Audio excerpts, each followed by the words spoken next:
Welcome to another tutorial. First of all, like and subscribe to my YouTube channel. Then we are going to start a video. Please watch the full video. Do not skip. Open the pixel lab, select a shape, change the color, adjust the shape, select the erase color. Then select another shape, remove the background, select the erase color. Select another shape, change the color.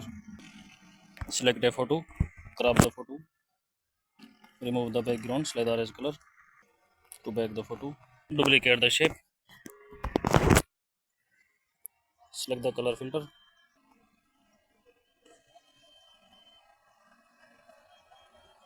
change the background color.